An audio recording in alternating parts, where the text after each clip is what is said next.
All right, good afternoon, everyone. My name is Jennifer Murtazashvili. I'm the director of the Center for Governance and Markets here at the University of Pittsburgh, and it is a great honor to host this seminar, this virtual seminar, as part of our series on coexistence in pluralistic societies. Today, we're going to discuss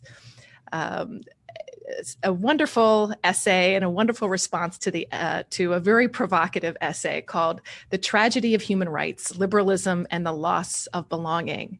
And we have the authors of this essay with us today, Adam Seligman and David Montgomery. And we also have with us John Holmwood, who is a professor emeritus at the University of Nottingham, who provided a really sharp response to this essay. And the reason we convene today is because the topic of the essay is something that's bothered me for quite a while. It's an essay that I think touched a really important nerve in our discussion of human rights around the world. And as they point out in the essay, it seems very counterintuitive, but they argue that the idea of human rights as a primary vehicle through which we articulate our shared moral vision has perhaps had an inadvertent but nevertheless serious and deleterious effect worldwide by playing an underappreciated role in the current rise of authoritarianism, xenophobic and often racist, and certainly anti-liberal leaders in political parties in Europe, the United States, the Middle East, Russia, and elsewhere. And this is certainly counterintuitive. It's counterintuitive because it goes against the way we think about human rights. We're taught to think human rights. But the question we really pose today is, does this global human rights regime really undermine community? Does it undermine sense of belonging? Does it lead to greater social fracturing? So before we get into the discussion, I thought I would introduce our distinguished guests today. And we have with us Adam Seligman and David Montgomery, who authored this essay, and John Holmwood, who's responding. So Adam is a professor of religion at Boston University and a research associate at the university's Institute on Culture, Religion, and World Affairs. He's the author of countless books that explore the relationship between tradition, tolerance, and pluralism. He's taught at universities in the US, Israel, and Hungary, where he was a Fulbright Fellow from 1990 to 1992. And he's also the director of CEDAR, Communities Engaging with Difference in Religion, which leads seminars every year on contested aspects of religion and the public square in different parts of the world. And most recently, he was the author of a book, Living with Difference: How to Build Community in a Divided World, with David Montgomery. And if you haven't read this book, it's really a must. David Montgomery is an associate research professor in the Center for International Development and Conflict Management at the Department of Government and Politics at the University of Maryland, and associate with the Central Asia Program at George Washington University. He's the editor and author of many books, including Practicing Islam, Knowledge, Experience, and Social Navigation in Kyrgyzstan, and the editor of Everyday Life in the Balkans. He's conducted long-term anthropological field research in Central Asia and the Balkans, where his work focuses on the transmission of religious and cultural knowledge, the expressions of everyday religious life, and the social aspects of religious change. And he works alongside Adam as the director of program development at CEDAR. And finally, last but not least, is John Holmwood, who is here to respond to this essay today. John Holmwood is professor emeritus in the School of Sociology and Social Policy at the University of Nottingham, and a senior researcher in the Center for Science, Technology, and Society Studies at the Institute for Philosophy at the Czech Academy of Science. He's the author of dozens of publications, and we'd probably be here all day if we mentioned them all. But he's been a strong advocate for outward-facing scholarship. He's a co-founder and joint managing editor of Discover Science, a free online monthly magazine of social research, criticism, and policy analysis. He was the president of the British Sociological Association and was also a member of the Institute for Advanced Studies at Princeton. So before getting into this discussion today, I just really want to point out to our colleagues, we have the links available online to these essays, but the tragedy of human rights, liberalism, and the loss of belonging, which we're going to discuss, was subject to a series of responses. It was so controversial that it triggered, 12, was it 10, 12 responses at Reset Dialogues, and which is an online magazine. And these essays, there's 12 of them available that you can look at to discuss. And John Holmwood's was just one of 12 responses to this very provocative essay. So, I just like to throw things off to Adam. Could you tell us a little more? I've sort of introduced the broad contours of this argument that you're making. Could you provide maybe those of us who haven't had a chance to engage with the essay sort of a brief overview, and then we'll get into more discussion. And thanks to all of you for being here. It's just a huge honor. Thank you very much for inviting us. It's a pleasure and an honor to be here, and I'm very gratifying that the article continues to make waves, as it were, and elicit interest. The argument of the article is actually pretty simple. It's not saying that human rights is a bad thing, which a lot of people took it to mean. It's just saying that framing our vision of the public good solely in terms of human rights leaves out a fundamental dimension of human existence in the world, and that is people's need to belong. And actually, we quote part of a piece by Simone Weil, who wrote this in the middle of World War II. And she wrote, "To be rooted is perhaps the most important and least recognized need of the human soul. It is one of the hardest to define. A human being has roots by virtue of his real, active, and natural participation in the life of a community, which preserves in a living shape certain particular treasures of the past and certain particular expectations of the future." So there are a couple of points here that are critical for us. One is community, one is past and future, and the adjective that they're particular. And I would stress more than anything the particularity of our sense of belonging. We don't belong universally. We belong to a particular community, a particular family, with its own jokes, its own histories, its own mores, its own pasts, holidays, tastes, smells, kitchens, its own moral judgments, its own sense of boundaries. These are what define us, partially define us, importantly. And this belonging is precious to people. In many parts of the world, articulating a position of universal abstract human rights rides roughshod over this sense of belonging, and actually, in consequence, destroys communities. One of the places you see this very clearly is in Africa, where I remember once in a program, and I'll talk about that in a sec, asking people where home was, and almost all of the Africans said, home is where our ancestors are buried. But what's happening, let's say in East Africa, where I'm much more familiar with developments than in other parts of sub-Saharan Africa, communal land is privatized. Okay, so it's commodified, right? A process that happened in Europe 600 years ago, 700 years ago, let's say in England, in other parts of Europe a bit later. But in Africa, people bury their kin on their property. So once your property is privatized and sold to somebody else, you can no longer visit your father or your grandfather or your grandmother. The result of this and many other things is a destruction of kinship relations, which leads to a destruction of society. You have the same thing, take a very controversial subject like female genital modification or mutilation, depending on how you want to discuss it, on one's ethical position on it, I suppose. Human rights groups funded from abroad come in, disperse money in communities, making a point, buying support for their position.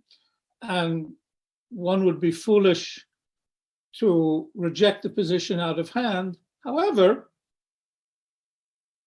when they leave and don't pay attention to the consequences, which are, for instance, that uncircumcised women have no right to the communal grain store and not allowed to collect dung to cover their huts. An uncircumcised man, and male circumcision is just as intrusive there as female circumcision, has no authority in the village, and when he dies is dragged out through a hole in the wall instead of given a proper burial and funeral. So what I'm saying is, again, there's a whole context of a sense of community, which you might not agree with, I might not agree with, but to break one essential aspect of it and not pay attention to the consequences is extremely deleterious. So the argument, the simple argument that we made here is that human rights, by stressing autonomous individual selves, which we don't believe exist, has had a very strong effect in different parts of the world in destroying senses of history and belonging. The result is also in the United States, is a strengthening of a certain right-wing, sometimes even neo-fascist articulation of belonging as a reaction to this evisceration of community. That's on one leg, as we say, that's the argument that in the original paper, and that it's unfortunate that progressive forces have seen human rights and a rights discourse in general as the be-all and end-all of human good, rather than one component of many in an attempt to articulate a vision of social order. And I just say that our work, the article, did not come out of an academic engagement so much as 20 years of running the program of CEDAR, of how to live with difference in different parts of the world. And maybe David wants to talk more about that. Thank you, David. Sure. Yeah, I can speak a little bit about that. So the project started back in 1991. Excuse me, in 2000, where Adam was among a group of folks in Sarajevo, looking over some of the destruction. There was a multi-religious group, and trying to see if there was a way of having religion serve as a resource rather than a driver for dealing with division and tensions within society. Over time, initially I think we thought religion was central to that. Over time, we realized that it didn't actually matter what the topic of a program was. By bringing together groups of people who had very many differences, it was sort of built into the selection of, between 20 to 30 fellows who would spend a couple weeks in a location, going around experiencing everything together. Differences would inherently come out that would create a number of tensions. And we realized that really it was what was central to sort of understanding being with folks who were different was sort of facilitating spaces for differences to be felt, to be rubbed up against. And John, who's here as well, he participated in one of the schools in plans back in 2007 in Istanbul, and plans of running 2 schools, which he did in Birmingham, England, in 2008, 2009. Largely out of the program, we've tried to sort of create an environment where people see how to sort of live with others whose beliefs they might find difficult to live with. to sort of reflect their own biases and prejudices and the tensions that come from being with people who are truly different, and not sort of just bracketing it out and disengaging. I certainly could talk much longer about that, but I think one of the things that I want to sort of pull on in relation to both the article and how it evolved out of that work is that we've developed a number of sort of affiliate programs where people are running programs aimed at around the world, aimed at sort of modeling ways of thinking about living with difference and practicing that, and we devoted a good deal of time to this programmatic work at smaller levels and trying to facilitate the transition of these insights into local environments where people adopt the pedagogy to bringing folks together. And this piece was really trying to broaden the conversation a bit. We had long felt that discussions and sort of engaging around belonging and approaches to difference and the importance of difference rather than trivializing it was important. But we also saw that in the West, human rights language sort of dominated how you engage with those who you find different from yourselves. And so, the initial push was to sort of try to distill these things out that as Adam articulated, I think well, that human rights are insufficient to address the challenges of living with communities in an increasingly pluralistic world. The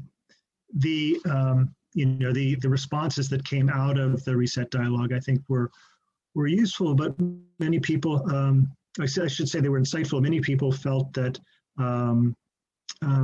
human rights remained the answer, and that we were somehow attacking that rather than engaging with sort of a sociological need of belonging. And I think that while CEDAR has sort of developed a framing for larger programs to train people in the tools needed to sort of see their own relationships with difference and the challenge that can be, and the possibilities within that, I think that folks are sensing a strong challenge of how they do this in a more immediate context, and I think that here too, recognizing the limits of language around human rights and law to sort of fill in the gaps is important, because part of the challenge is how do we engage with others who are different from us in ways that are more productive, right? We can't simply try to win an argument. We have to sort of also listen and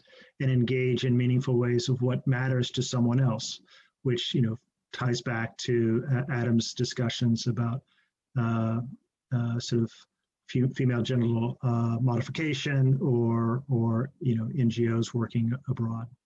I think with that, I'll sort of maybe turn it over to John to talk a bit about the Birmingham experience and his engagement. Yeah, maybe I'll come into this slightly sort of backwards, because it was a great privilege to be involved in the CEDAR summer schools, and in fact to host summer schools in Birmingham. And back in late 2008-9, we engaged with a particular community in Birmingham, Alum Rock community, which was very significant. I mean, one of the most deprived economically communities in England, very high proportion of British Muslim residents. Schools in that area would be around 98-99% Muslim schools.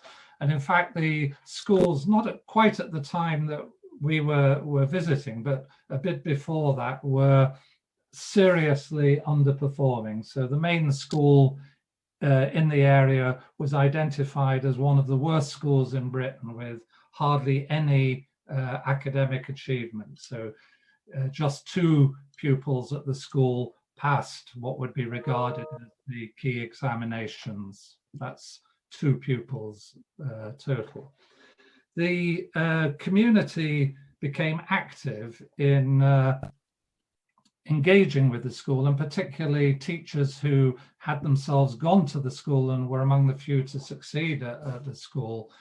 And they turned the school around, and it went from one of the poorest performing schools in England to, by 2012, it was one of the most successful schools in England. It was in the top 14% of all schools, with quite extraordinary outcomes and results. High degree of deprivation amongst the children, just 7% of the children speaking English as a first language within the home. So really remarkable success. And yet in 2012, the school became vilified, and vilified on the basis of a claim that teachers and governors at the school were seeking to Islamify the school and also to take over other schools.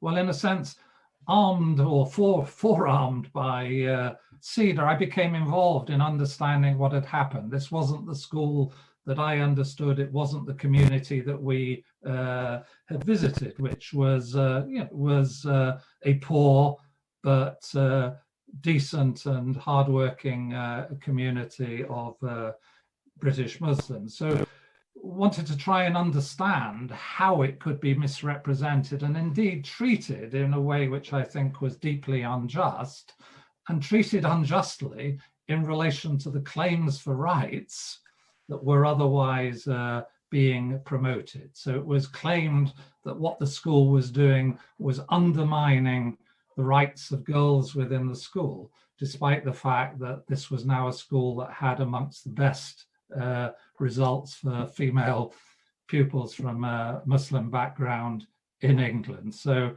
it was an extraordinary set of accusations. So I was really taken by the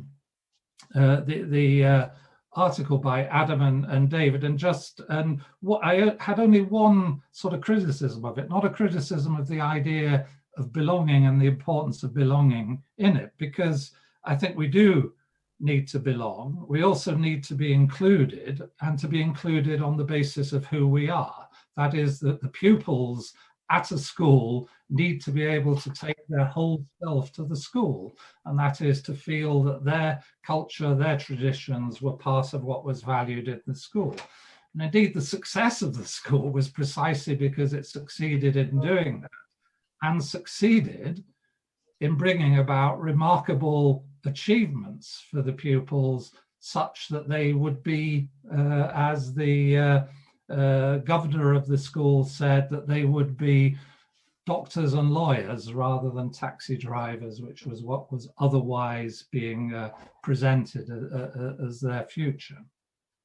So what is it that happened? And it was something about in their article that they put multiculturalism on the identity side of their distinction between belonging and identity. And I wanted to say, well, there are ways in which multiculturalism can be represented as communities of choice rather than communities of belonging. So we speak, for example, of gay community or disability community and so on.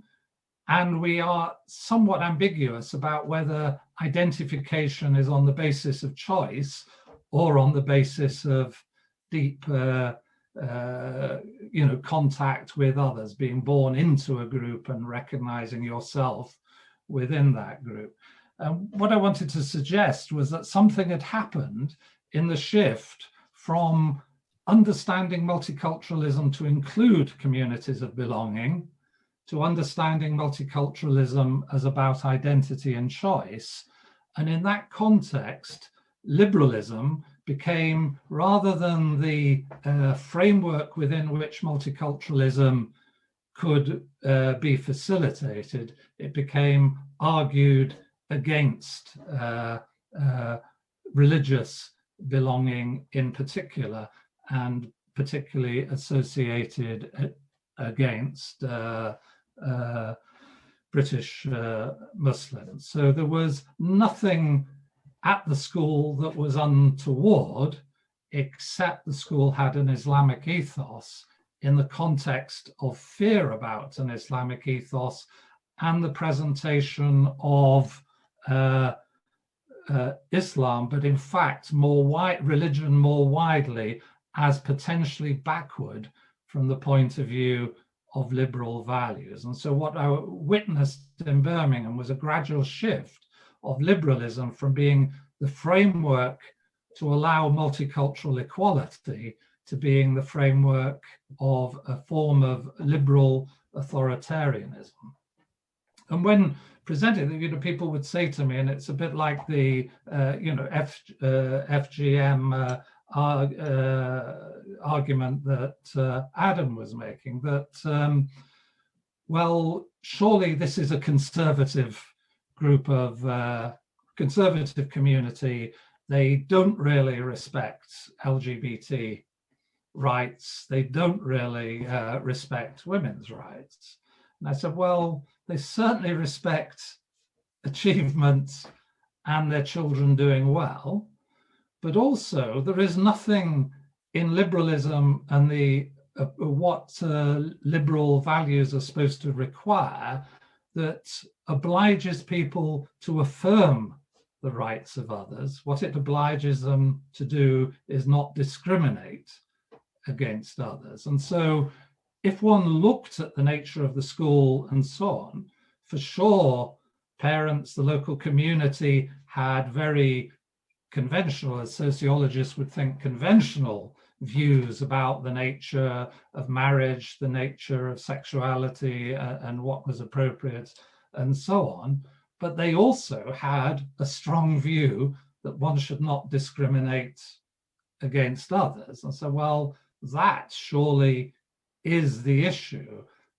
An approach that says, and that's partly what I learned from the CEDAR seminars, you might not like what other groups represent, but that doesn't mean that you necessarily act in negative ways towards those groups. You find a modus vivendi with them, and that modus vivendi certainly existed at the schools. And I could show all the details of how the school had previously been represented as positively achieving support for others. Indeed, it won plaudits for its integration of disabled children within the school. So if one went through the rights which were represented as liberal rights within British equalities legislation, the school was incredibly effective in meeting them, inculcating them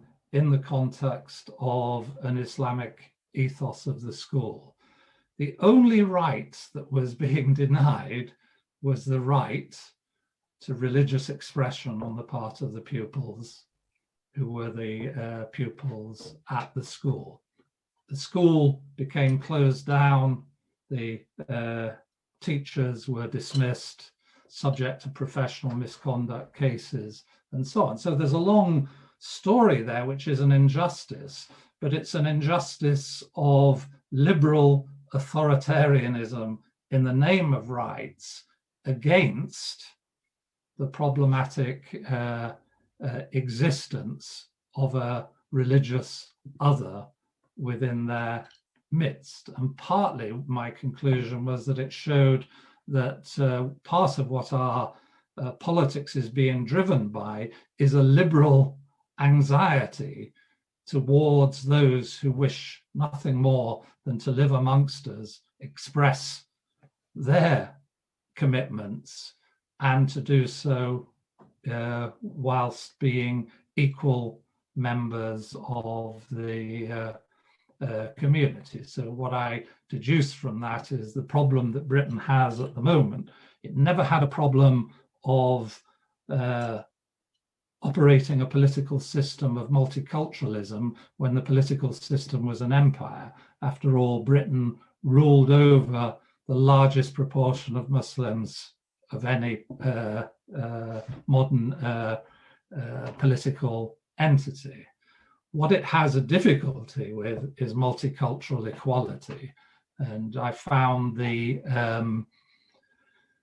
resonance in the name Alum Rock and Little Rock, because it spoke to an issue within the United States around race as well, of a community that begins to stand and demand its rights, and its rights to be included and be treated as equal, and to be treated as equal for who they are, not to become somebody else. Then that is the modern dilemma of politics in the US and in England too. Well, I think you've hit the nail on the head, that is the modern dilemma that I think so many societies are struggling with right now. And before turning it back to Adam, I know that you wanted to share some comments. I just wanted to remind the audience that, please, if you have questions for the speakers, pop them in the Q&A box, and we'll be really excited to share them.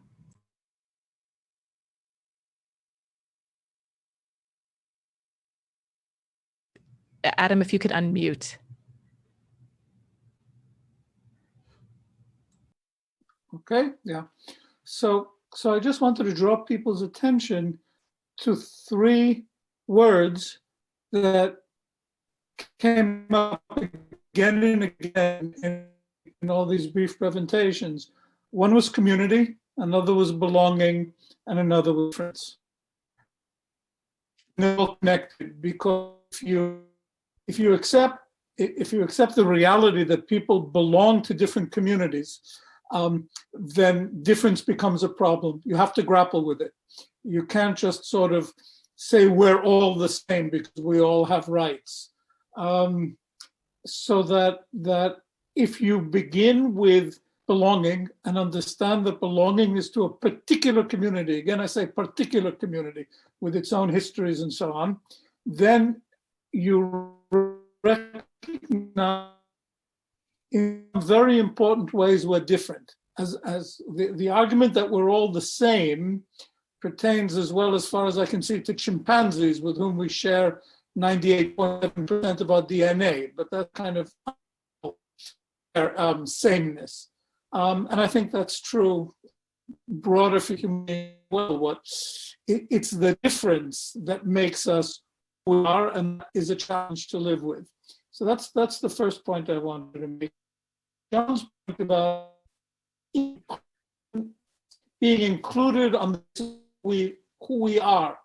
If you remember the civil disturbances in the United States around race and Black Lives Matters, who was making arguments about rights? Not the left, but Trump supporters. And was saying, the president has the right to go to any church that he wants to. The police have the right to protect property. These are direct quotes.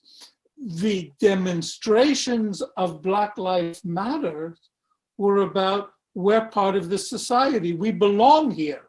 They were about belonging. And this has been a struggle of Black Americans since the very beginning of the Republic in different times. So I'm saying to reframe everything in terms of rights is to lose an important dimension of people's lived experience, and hence to fail to understand the basis of a lot of conflicts in the world today. That's all. One of the things that impressed me when we were taken on a tour of Alum Rock in the summer school, and John will correct me if I'm wrong, was the gentleman who took us around, who worked in a church, was all these places used to be pubs, right? He showed us this corner and this corner and that corner and the other. This had been an Irish Catholic neighborhood. It was a community that wasn't anymore. There was a new community there, and there was a lot of resentment against that new community, part of which, or a lot of which, John expressed in his wonderfully succinct presentation of the conflict around the school and the Trojan horse affair. But if you fail to understand the communal aspect, you fail to understand what was going on. And I'd say the same in other places as well. That's all.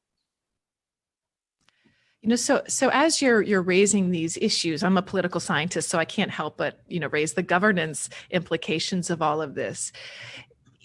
if we get away from rights for a second and we realize or appreciate that, communities have to live in very different ways, or that they need to live in very different ways, or they have different demands upon them, does that presuppose some kind of, governance arrangement that allows people, that would lead to sort of more decentralization, more local rights, a move away from more centralized systems?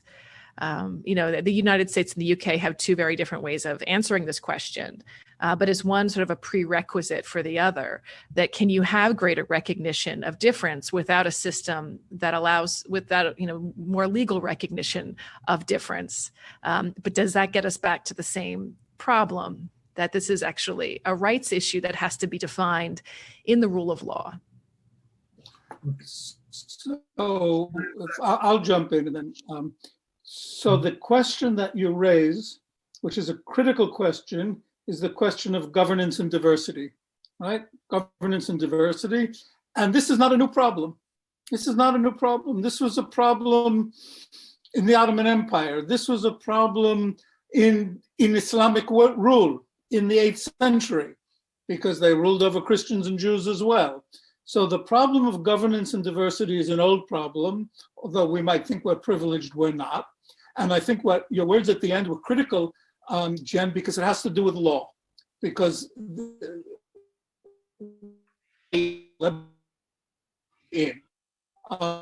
to address issues of governance and diversity is through law, and in through is already beginning is the notion of multicultural jurisprudence.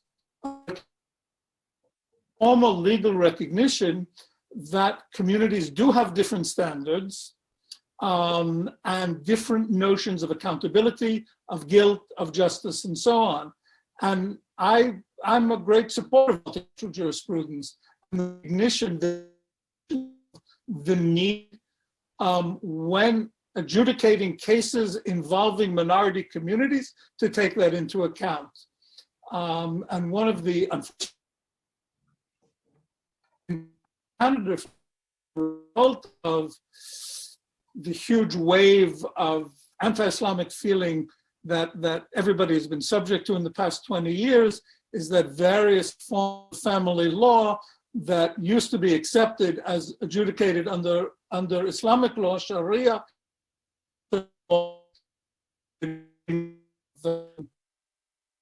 Canada. And I think that's true as well. I believe it's true as well of rabbinic courts, which is really a step backwards.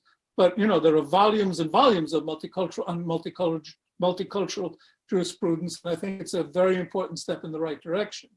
And it's the big difference is it's understanding the process as not just a process of rights. Was I clear? Yeah, no, Adam, we're just having a slight challenge, I think, with your internet connection. So we're missing bits and pieces of what you're saying. But if I can summarize it, it's about legal pluralism, and that legal pluralism, provides some kind of entree into this. And so the challenge for societies is the extent to which they recognize.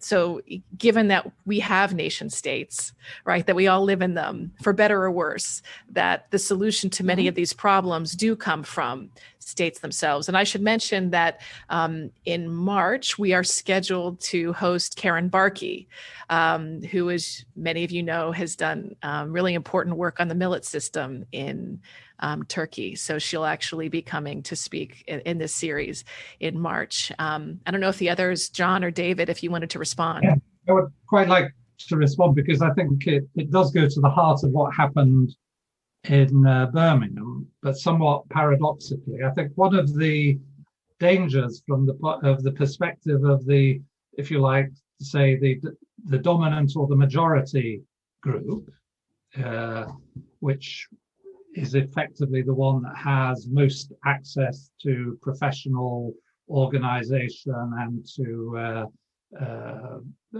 government and so on, is the belief in its own rectitude and the belief in the correctness of its interpretation in these circumstances. So the situation arose in Birmingham partly because the government removed local responsibility for education, which was education used to be in England the responsibility of local education authorities. The government attacked local education authorities as not sufficiently innovative and market-oriented. So this was the introduction of charter schools. In effect, the authority over schooling was made central. Directly, all schools became the responsibility of the Department for Education at central government. The schools, which previously had been involved in local networks of practice, were separated from those local networks of practice, and they were made incredibly vulnerable. So people could come in from the outside, professionals, etc., and look at what the school was doing and suddenly declare that what they were doing was problematic. Adam and David know this because we looked in particular at Birmingham what the religious education curriculum was, and it had a very superb religious education curriculum, which was no longer required for schools to undertake, and the curriculum was being decided by agreement amongst different religious groups, discussion with teachers, discussion with the local council. In Birmingham, it was a peculiar curriculum. I should have added that all schools in England have to teach religious education and have to have collective worship on a daily basis. That's how the school could be accused of being Islamic, because it had collective worship on a daily basis. But this curriculum, the principle of the curriculum was not to learn about religion, which was an acceptable position from the point of view of secular liberals, but to learn from religion, which was not an acceptable position from the point of view of secular liberals. And when they came in and saw not only were they learning from religion, they were learning from Islam amongst the religions they were learning from, it was obvious that the school was Islamified. It was teaching the same program as the other schools in Birmingham. But people who came in from the outside as part of this centralized process were absolutely of the view that what they were seeing was something really odd, something really untoward. And what was the explanation of it as being untoward? Well, we know what Muslims are like. And the school was, what the school was like was an incredibly nice, supportive place for its children and for the parents who attended the school and felt that their presence was welcome. Schools in Birmingham now have posters on the fences of the school saying, "This school abides by the Equality Act 2010. And the reason why they abide by the Equality Act 2010, why that's stated on the outside of the school, is an implied criticism and claim against the local community that they don't believe in equalities. But you come into this school and it's a space of equalities, only it isn't a space of equalities applied to your religious beliefs and your commitments." And so but it is an issue of governance, and local governance would be the solution. But then you have to have trust in your local communities and your local communities of difference.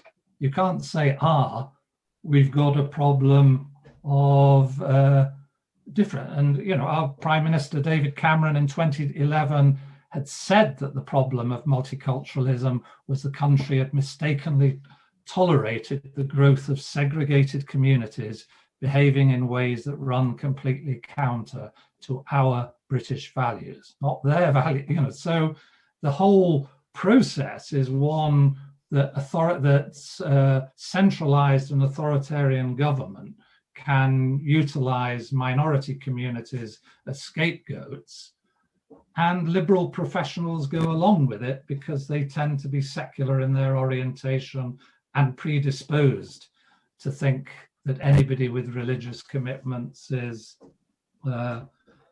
suspicious, backward, primitive. These were the language that was used. I might add as well, real briefly, Jen, your question sort of really focused on sort of the macro level, and I think that one of the things that I think all of us would warn against, and John sort of brought it down to the local level, is that if we focus too much on the role of the state, we also remove any responsibility for all of us to engage with it at the level of, you know, who are our neighbors and how do we manage those differences. And I think that one of the pushes, you know, both of CEDAR but also of the writing is to, you know, the responsibility for managing and living in different communities is spread across. It's a very local challenge. It's an individual challenge we all face, as well as one of governing. So I think that, you know, just wanted to make sure that that's brought up as well.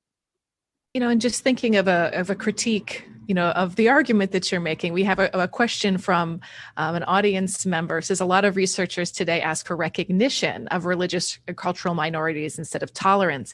Isn't this utopian in a pluralistic society? This also gets me to thinking of, you know, the critiques of intersectionality, for example, that we have in the US. You know, intersectional approaches are also driven by this ethos to accept difference, right? That these differences are really important, they're intrinsic, and if you don't appreciate them, then you're missing out on understanding real challenges in society. But a critique of that, of course, and I don't want to necessarily align you with this, but a critique of that is that this actually frays our common community. That, of course, you know, every community has their sense of meaning, their sense of belonging, but we do exist in this world, or in these, you know, I don't want to go back to the macro again. We do exist in states together. We have to live in our cities together.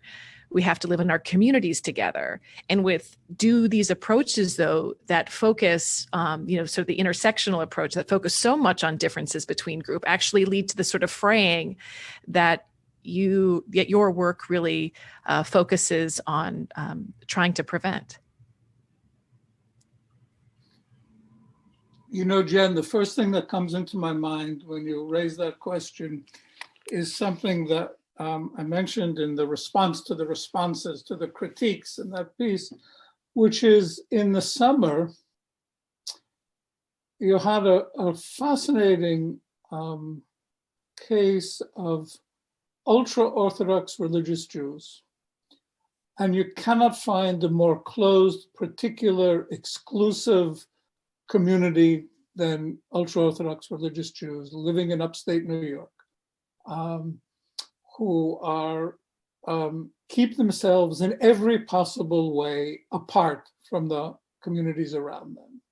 And in the middle of the pandemic, the rabbis were telling people to violate the Sabbath, the holiest commandment in Judaism, to violate the Sabbath, to drive down to Pennsylvania, to Delaware, to other states, to deliver plasma, to give plasma from people who had been infected. I don't know where the medical knowledge is at the moment, but at that point, the feeling was this could help people who are. So because in Judaism, the commandment to save a life is more important than anything else, that they should go down, and this is a closed, you can't believe how closed, how internal to itself, particularistic, and generally not caring about the world around them. They care very much. And the rabbi told them in one community, as I said, to violate the Sabbath. So there are different, so I don't accept the critique that you're articulating. I think that in every community, in every tradition, religious and other, you can find resources to reach out, to recognize responsibility to those outside the community. It's just we have a default of looking at the whole problem in liberal.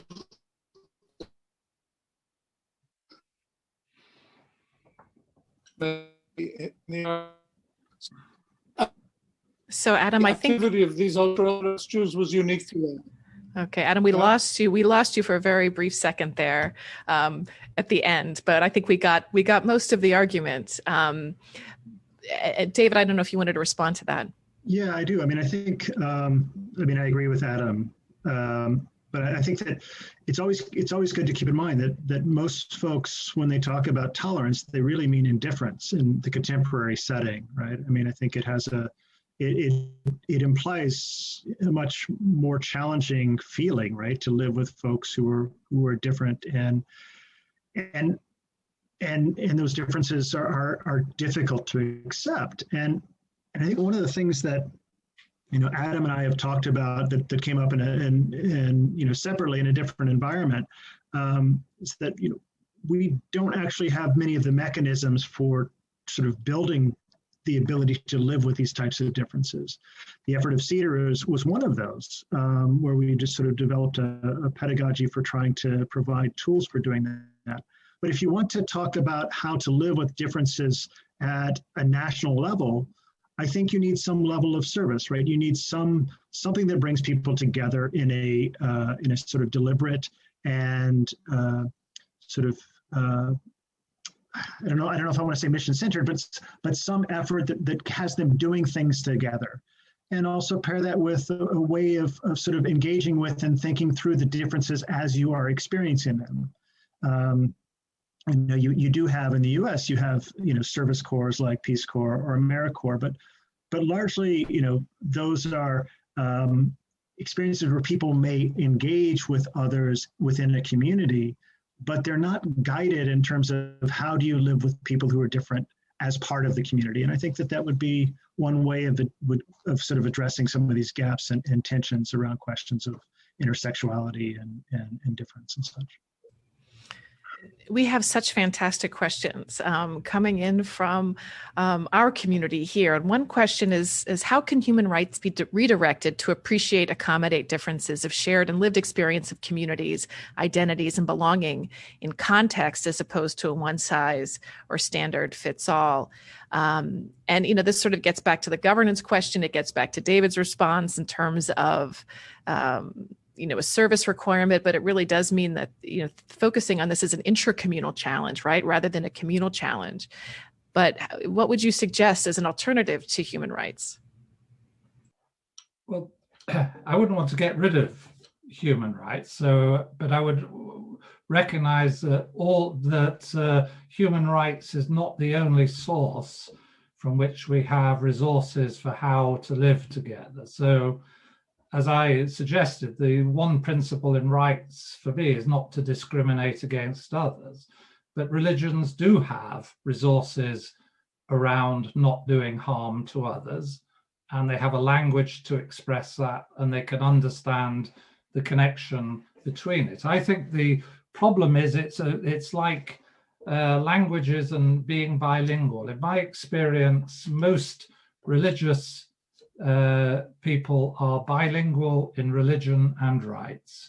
Most secular liberals are monolingual and only speak the language of rights. And that's the problem. They're not willing to learn the other language. They approach that other language with a sense of fear, I think, and a sense of anxiety.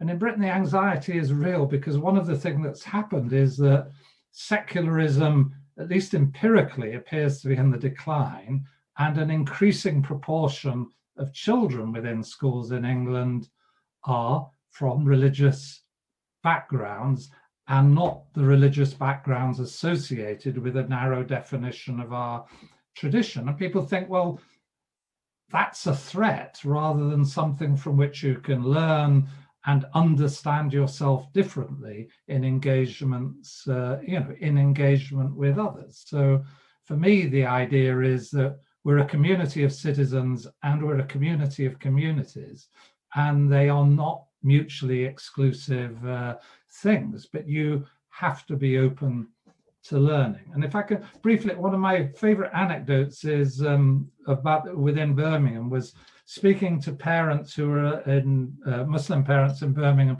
who were a little puzzled by some queer activists who were sympathetic to their point of view, and I was, and some of the parents asked me, well, what is it? Why would queer be sympathetic to us? And I said, well, they don't like the idea of mobilizing around a homosexual identity. They wish to destabilize identity. And they said, well, I'm not sure we want to destabilize identities. And I said, well, no, but that's how it is. But don't,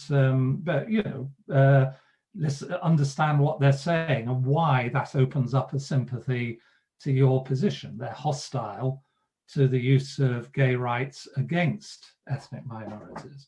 The following day, one of the parents was challenged in court by a professional barrister on the other side who said, do you even understand these issues of heterosexuality and heteronormativity? Perhaps you could explain to the court what heteronormativity is.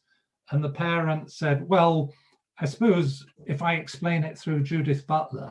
And the guy just completely didn't believe that he could be told about Judith, and the person went through a perfect description of Judith Butler's position, the issue of heteronormativity, and then said but in the end, he said, I believe in heteronormativity. And that, to me, was a valuable thing, that he could understand the nature of the argument, be sympathetic to what was being said, and at the same time recognize his own position within that, name it, explain it in the court in a context where he was being set up for derision because there was a hierarchy of competences, knowledges being mobilized, which was liberal above the religious. And I think that's what we have to do, flatten that sense of hierarchy in knowledge claims and recognize how we can learn from others.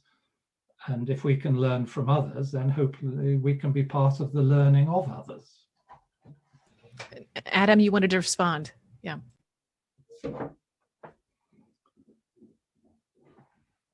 Okay, I just want to jump in for 30 seconds to say the key to the answer to that question is a word John used about 15 minutes ago when he mentioned trust. So the question is, how can we learn to trust folk who are members of different communities? What are as an alternative, right? The question was about an alternative to rights. An alternative to rights is trust.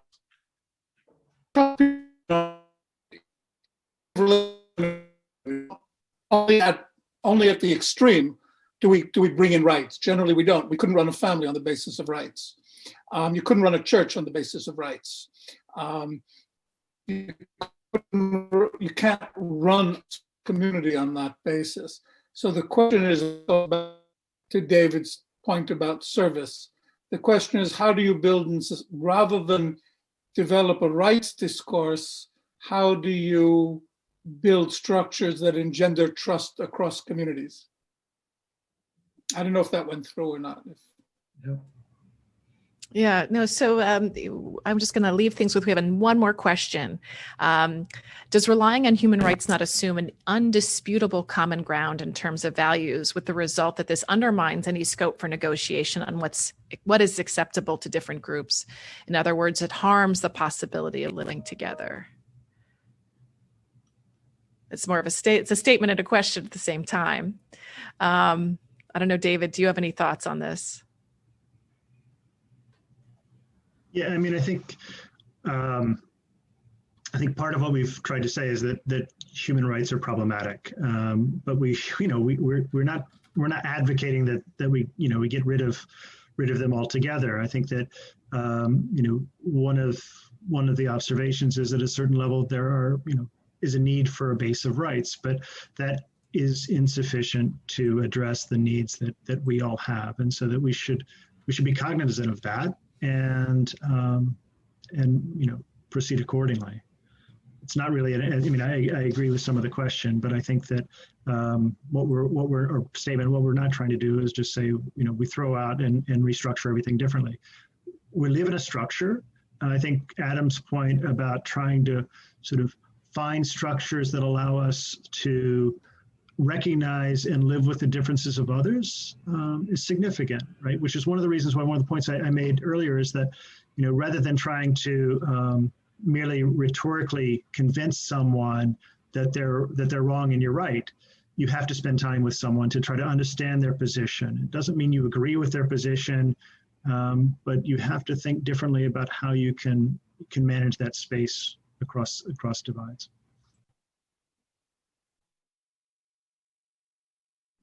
On that challenging note, I think we'll wrap things up. We've hit our hour mark, and we've got so many great questions coming in. And I do hope that we can find a way to continue this really important conversation, because I think this is the central question of our time right now, here in the United States and in so many places around the world. So I want to thank all of you for joining us, from so far away. And this has been such an enlightening discussion. And I just, if you want to continue the conversation, we have several events coming up in this series. I mentioned in early March, we'll have Karen Barkey from University of California, Berkeley. She's a sociologist who will discuss her work on tolerance. And then on March 23rd, we're going to have Daniel Bromley, who's Professor Emeritus of Applied Economics from the University of Wisconsin-Madison. He'll discuss his new book, Possessive Individualism, A Crisis of Capitalism, which touches on many of the themes we've actually discussed today. And Mark Pennington, who's a Professor of Political Economy and Public Policy at King's College, will respond. And that'll be a very provocative conversation, a very deep critique of capitalism Professor Bromley will bring with him. So I want to thank all of you again for being so generous with your time. This was just a lovely conversation, and I'm walking away with more questions than answers, and really thinking about not to go back to the nation again and to my country and this macro level question, but I think we're seeing so many of these challenges, being played out in the United States. I work on these issues in Afghanistan and Central Asia, and that's where I know David, where we've bumped into each other both here and overseas on these really difficult questions. But I think that this is really a pressing question of our time, and finding ways that we can really overcome them will be key. And so I just want to thank you again for contributing to this conversation.